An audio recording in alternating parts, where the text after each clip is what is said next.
میرے بھائیوں، اپنے اللہ کو راضی کریں۔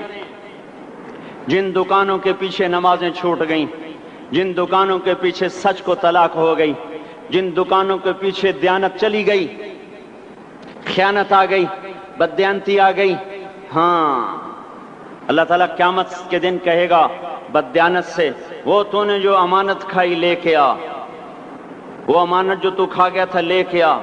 کہے گا یا اللہ کہاں سے لاؤں، وہ تو دنیا میں رہ گئی۔ اللہ تعالیٰ فرمائیں گے پڑی ہوئی ہے جہنم میں، پڑی ہے، جا اٹھا کے لا۔ اور وہ جہنم میں کیسے جائے؟ تو فرشتے ماریں گے چل، اور وہ اس کو لے کے چلیں گے، اور چلتے چلتے دوزخ کا سب سے خطرناک حصہ حاویہ، وہاں اس کو لے کے جائیں گے جہاں منافق رہتے ہیں۔ بددیانت لوگ حاویے تک چلے جائیں گے ایمان ہونے کے ساتھ بھی، امانت کو کھانے والے لوگ حاویہ میں چلے جائیں گے جو منافقین کی آگ ہے اس میں۔ وہاں دیکھے گا تو جس کا مال دبایا تھا دنیا میں وہاں پڑا ہوگا، کہے گا اچھا یہاں پڑا ہے، اتنے میں وہ تباہ ہو جائے گا، اس کو اٹھائے گا، کندھے پہ رکھے گا، پھر اوپر چڑھنا شروع کرے گا، چڑھنا شروع کرے گا، چڑھنا شروع کرے گا۔ جب دوزخ کے کنارے پر آ جائے گا تو وہ اس کے ہاتھ سے چھوٹ جائے گا اور پھر حاویہ میں جا گرے گا۔ اس کے ساتھ فرشتے مار کر پھر کہیں گے جا واپس لے کے آ، پھر یہ واپس جائے گا، پھر اسے اٹھائے گا، پھر کندھے پہ لے کے چڑھے گا اور چڑھے گا اور چڑھے گا۔ جب کنارے پر آئے گا تو پھر اس کے ہاتھ سے چھوٹ جائے گی، اس کے پھر فرشتے مار کے نیچے گرا دیں گے، جا لے کے آ۔ اب یہ کبھی اس میں سے نہیں نکل سکتا۔ اس کمانے سے توبہ کریں، یہ کمانا جہنم میں لے جائے گا۔ اور ادھر دوسری سنو، سَيَعْلَمُونَ الْيَوْمَ مَنْ أَصْحَابُ الْكَرَمِ، ایک فرشتہ اعلان کرے گا آج پتہ چلے گا عزت والے کون ہیں، آج پتہ چلے گا عزت والے کون ہیں۔ أَيْنَ الَّذِينَ تَتَجَافَى جُنُوبُهُمْ عَنِ الْمَضَاجِعِ، کہاں ہیں راتوں کو اٹھ کے نمازیں پڑھنے والے؟ ارے میرے بھائیو، یہ نماز کی غفلت بہت بڑی ہلاکت ہے۔ میں کیسے سمجھاؤں؟ میں تو جب بھی جمعہ پڑھاتا ہوں میں یہ مضمون ضرور بیان کروں، مجھے جب یہ مجمع نظر آتا ہے تو میرا دل ٹکڑے ٹکڑے ہو جاتا ہے کہ یہ 8ویں دن آتے ہیں اور باقی دن کہاں ہوتے ہیں؟ یہ کیوں نہیں سمجھتے؟ ان کے آنکھ کیا ہو گیا؟ ان کے کانوں میں ڈاٹ لگ گیا، یا دل کے اوپر کوئی پردہ آ گیا، یا میں کوئی عربی میں بات کرتا ہوں جو سمجھ میں نہیں آتی، یا میں کوئی ان سے چندے کا مطالبہ کر رہا ہوں، یا کوئی اپنی ذات کے لیے سوال کر رہا ہوں، یا اپنی شخصیت کی دعوت دے رہا ہوں۔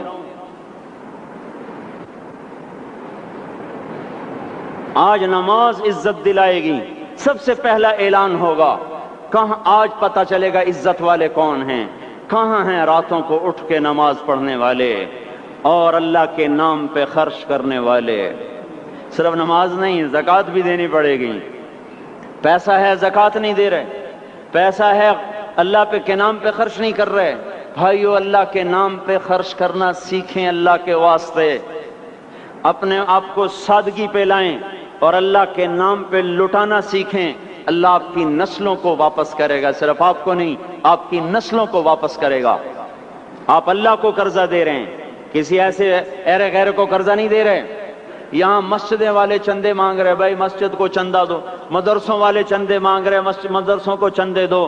یہ تو مسلمان کی غیرت کے خلاف ہے کہ اللہ کے گھر میں مسجد کے لیے چندہ مانگا جائے، اور کہیں صندوقچیاں پھرا رہے، کہیں وہ جھولیاں۔ ایسی مجھے شرم آتی ہے، یہ کرنے والوں پر بھی میں کیا کہوں، ان کی عقلوں پہ بھی پردہ ہے کہ اللہ کے گھر میں مخلوق کے سامنے جھولی پھیلاتے ہیں، اور پھر ان مسلمانوں کی آنکھوں پر بھی پردہ ہے کہ ان کو غیرت نہیں آتی کہ مسجد کے لیے جھولی پھیلائی جا رہی ہو، اور یہ گھروں میں اچھا خاصا کھاتے پیتے ہوں اور مسجد کے لیے جھولی پھیلائی جائے اور مسجد کے لیے صندوق رکھے جائیں، اور ہر نماز کے بعد مدرسے کے لیے لوگ چندہ مانگ رہے ہوں۔ یہ ایمانی اور غیرت کے خلاف، مسلمان کی سخاوت کے خلاف ہے کہ اس طرح مسجد کے لیے جھولیاں پھریں اور مسجد کے لیے صندوق پھریں۔ ہم تو اللہ کے نام پہ بے دھڑک لگائیں۔ اقیموا الصلاۃ وآتوا الزکاۃ، اقیموا الصلاۃ وآتوا الزکاۃ 67 دفعہ یہ حکم چلا ہے، اور ہر دفعہ زکوٰۃ کے ساتھ نماز، نماز، زکوٰۃ، زکوٰۃ، نماز، نماز، زکوٰۃ، زکوٰۃ، نماز۔ نماز پڑھنے والے زیادہ ہیں نسبتاً زکوٰۃ دینے والوں سے، زکوٰۃ دینے والے تھوڑے ہیں، پیسہ جاتے ہوئے جان جاتی ہے۔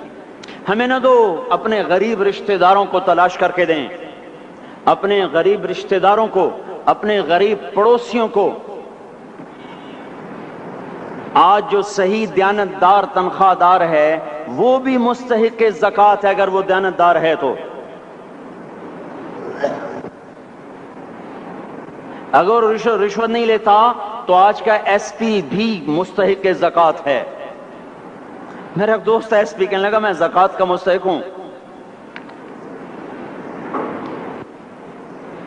حالانکہ میں ملتان کا ایس پی ہوں،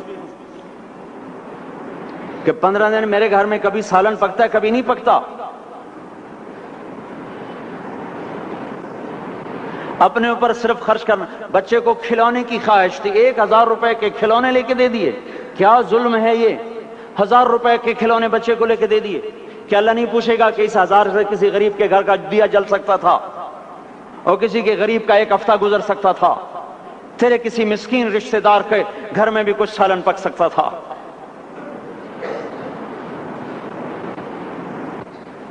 رزق دیا تو اس کا ہوش نہیں کہ اس کا حق ادا کریں، جان دی تو اس کا ہوش نہیں کہ اس کا حق ادا کریں۔ سجدہ جان کا حق ہے، اور زکوٰۃ اور صدقات یہ مال کا حق ہے۔ میں کب اپنے لیے مانگ رہا ہوں؟ میں کہہ رہا ہوں اللہ اپنے غریب رشتہ داروں کو دیں، ان کو تلاش کریں اللہ کے واسطے۔ اپنی بیویوں سے پوچھو سونے کی زکوٰۃ دی ہے؟ دے، ورنہ تو خود پکڑی جائے گی، تیرا زیور تیرے لیے گنجا سانپ بن کے تیری زبان کو ڈسے گا۔ ان کا میں نے تو بچیوں کے لیے سنبھال کے رکھا ہے، اس کی زکوٰۃ دو پھر ٹھیک ہے، ورنہ اسم کو توڑ کے اس کی زکوٰۃ دو، نہیں تو یہ مال پکڑوا دے گا قیامت کے دن۔ نماز نہیں چھڑا سکتی اگر زکوٰۃ نہیں دی، اور زکوٰۃ نہیں چھڑا سکتی اگر نماز نہیں پڑھی۔ مسجد بنا دی 50 لاکھ میں، اگر خود نمازی نہیں تو یہ مسجد بنانا اسے جہنم سے نہیں بچا سکتا۔ میرے بھائیوں، اپنی جان کا بھی صحیح استعمال کریں اور اپنے مال کا بھی صحیح استعمال کریں۔ ہم ایسے اندھے نہیں ہیں کہ جو بچے نے چاہا لا کے دے دیا، جو بیگم نے مانگا اٹھا کے دے دیا۔ نہیں نہیں، ہم پہلے دیکھیں گے اپنے اوپر۔ حضرت عثمان رضی اللہ عنہ کے پاس ایک سائل ہے، حضور سے مانگنے آیا، آپ نے کہا عثمان کے پاس چلے جاؤ۔ عثمان سے مانگنے گئے تو آگے بیوی پہ لڑ رہے۔ کس بات پہ؟ یوں کہہ رہے، وہ باہر چھوٹے چھوٹے گھر ہوتے تھے تو باہر آواز آ رہی، بیوی کو کہہ رہے اللہ کی بندی رات تو نے چراغ میں بتی موٹی ڈال دی، وہ بتی ڈالتے تھے نا اس کی روئی کی، تو تیل زیادہ جل گیا۔ تو یہ کہنے لگے یہ کس کنجوس کے پاس بھیج دیا؟ جو بیوی پہ لڑ رہا ہو کہ تو نے بتی موٹی ڈالی ہے تو یہ مجھے کیا دے دوں، یہ دمڑی بھی نہیں دے گا۔ جب ان کو باہر بلایا اور خیرات مانگی کہ وہاں سے آیا ہوں، تو انہوں نے اندر گئے، ایک تھیلی اٹھائی، نہ پوچھا کہ کتنے چاہیے، نہ پوچھا کہ کون ہو، 3000 درہم اٹھا کے دے دیے۔ وہ حیران ہو کے کہنے لگا یار ایک بات تو بتاؤ۔ کہا کیا؟ کہا یہ مجھے تو نے اتنے دے دیے کہ میری اگلی نسل کو بھی کافی ہیں، اور خود بیوی پہ تو لڑ رہا تھا کہ بتی موٹی کیوں کر دی؟ کہنے لگے وہ اپنی ذات پہ خرچ تھا، وہ پھونک پھونک کے کرنا ہے، یہ اللہ کو دے رہا ہوں جتنا مرضی دے دوں، یہ تجھے تھوڑا دے، اللہ کو دے رہا ہوں۔ تو اپنی جان کو بھی لگائیں اللہ پر اور اپنے مال کو بھی لگائیں اللہ پر۔ اور میرے بھائیوں اپنی کمائیوں کو حلال پہ لائیں، اور بیویوں کو سمجھا دیں کہ ہم تمہاری خاطر دوزخ میں نہیں جا سکتے۔ یہ ہم اس پر توبہ کریں، اس پر توبہ کریں، اور یہ آبادی ہر وقت ہونی چاہیے مسجد کی۔ چلو کوئی جو جہاں سے بھی آیا ہے مسجد کے عادی بنو میرے بھائیوں۔ ہماری جماعت گئی تھی اردن میں 1991 میں، تو ہم اسرائیل کے بارڈر پر چلے۔ انہوں نے بتایا کہ یہ ہم سے آمد رفت بات چیت ہوتی رہتی ہے، چونکہ کچھ عرب ادھر رہتے ہیں کچھ عرب ادھر رہتے ہیں، رشتہ داریاں ہیں۔ تو کہا یہ یہودی ہم سے پوچھتے ہیں تمہاری فجر میں نمازی کتنے ہوتے ہیں اور تمہارے جمعے میں نمازی کتنے ہوتے ہیں؟ ہم نے پوچھا یہ تحقیق کیوں کرتے ہو؟ ان کا ہماری کتابوں میں یہ ہے کہ جب فجر کی نماز کے نمازی اور جمعے کی نماز کے نمازیوں کی تعداد برابر ہو جائے گی تو یہودی دنیا سے مٹ جائیں گے۔ اب یہاں فجر میں 1.5 صف ہوتی ہے اور جمعے میں باہر بھی صفیں بنی پڑی، چلو میں کہتا ہوں مان لیا 1/3 طبقہ باہر سے آیا ہے، یہ 2/3 تو یہیں سے اٹھ کے آیا ہے، یہ کیوں نہیں ہر نماز میں آتا؟ میرے بھائیوں اپنے حال پہ رحم کریں، اللہ کے واسطے میری پکار کو سنیں۔ میں آپ کو کوئی فلسفہ نہیں سمجھا رہا، میرا روزانہ ہر جمعہ جب آتا ہوں میں یہی مضمون بیان کرتا ہوں، میں روزانہ آپ کو نیا بیان سنا سکتا ہوں۔ 360 دن ہیں، میں اللہ کے فضل سے آپ کو روزانہ نیا 360 دن میں آپ کو 360 نئے بیان سنا سکتا ہوں۔ میں یہاں بیان کرنے نہیں بیٹھتا، اپنا دکھڑا میں روتا ہوں کہ پوری گلستان کالونی جہنم کی طرف جائے اور میں ان کا پڑوسی ہوں اور میں انہیں جہنم میں جاتا دیکھوں اور میری ہائے نہ نکلے تو میں ڈوب کے مر جاؤں۔ جلتا کتا ہم نہیں دیکھ سکتے اور اس ہماری آنسو نکل پڑیں، چوہے کو ہم جلتا نہیں دیکھ سکتے اور میں اتنی شکلوں کو جہنم میں جاتا دیکھوں۔ جس نے فجر آج نہیں پڑھی اس نے پر جہنم کو واجب کر لیا، جو اب آئندہ اثر نہیں پڑے گا اس پر جہنم واجب ہو گئی، پھر میں کیا مضمون بیان کروں، کیا فلسفے بیان کروں؟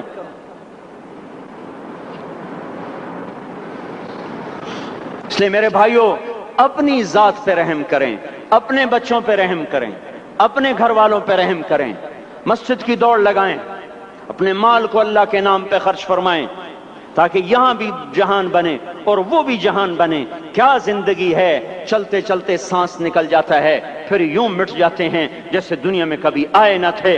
پوتے پوچھتے ہیں ابا دادا کی قبر کہاں ہے؟ ابا کہتے ہیں بیٹا یہیں کہیں مل گئی، پتہ نہیں کہاں ہے۔ ارے آج تو اگلی نسل دادے کی قبر نہیں دیکھ سکتی،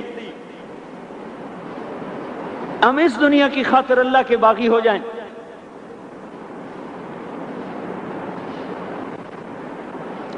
اس بے وفا جہان کی خاطر اللہ سے بغاوت کر جائیں جو ایسا مہربان، جو ایسا کریم۔ تو اس لیے میرے بھائیوں اللہ کے واسطے اللہ کی بارگاہ میں توبہ کریں اور اپنے اللہ کو راضی کریں، یہی میری فریاد ہے، یہی میری پکار ہے۔ میں بھی توبہ کرتا ہوں، آپ بھی اللہ کی بارگاہ میں توبہ کریں کہ کوئی کام اللہ کی منشا کے خلاف نہ ہوگا۔ اس کو سیکھنے کے لیے ہم کہتے ہیں تبلیغ میں جاؤ چلہ لگاؤ، ہم کوئی کسی تبلیغی جماعت کا ممبر نہیں بنا رہے، ہم خود تبلیغ میں جاتے ہیں، اوروں کو کہتے ہیں نکلو کہ ہماری توبہ پکی ہو، ہمارے اعمال درست ہوں اور اللہ ہم سے راضی ہو۔ اللہ ہم سب کو عمل کی توفیق بخشے۔